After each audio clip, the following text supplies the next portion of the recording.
సినిమాల్లో నటనతో అదరగొడుతూ, మరోవైపు నిర్మాతలుగా, దర్శకులుగా కూడా వారి ప్రతిభను నిరూపించుకుంటున్న సినీ తారలు ఎందరో. ఇప్పుడా జాబితాలోకి రానున్నారు బాలీవుడ్ హీరో హృతిక్ రోషన్. సినిమాల్లో కళ్ళు చెదిరే తన యాక్షన్ సీక్వెన్స్‌తో ప్రేక్షకుల్ని ఉర్రూతలూగించే ఈయన ఇప్పుడు కెప్టెన్ కుర్చీలో కూర్చోబోతున్నారు. విశేష ప్రేక్షాదరణను సొంతం చేసుకున్న 'క్రిష్' ఫ్రాంచైజీలో 4గో భాగం రాబోతున్న సంగతి తెలిసిందే. తాజాగా ఈ చిత్రం కోసం హృతిక్ మెగాఫోన్ పట్టనున్నట్లు ఆయన తండ్రి రాకేష్ రోషన్ ఓ ఇంటర్వ్యూలో తెలిపారు.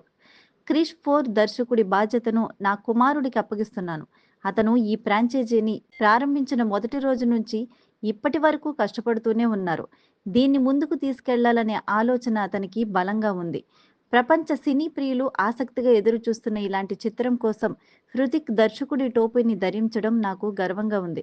ఇప్పుడాయన ఈ సూపర్ హీరో సాహసాల గురించి, తదుపరి అధ్యాయాలను తనదైన స్టైల్‌లో తెరపై చూపించటానికి సిద్ధంగా ఉన్నాడని తెలిపారు. ఆదిత్య చోప్రా నిర్మాత వ్యవహరిస్తున్నారు. మరిన్ని మూవీ అప్డేట్స్ కోసం మా ఛానల్‌ని సబ్స్క్రైబ్ చేయండి.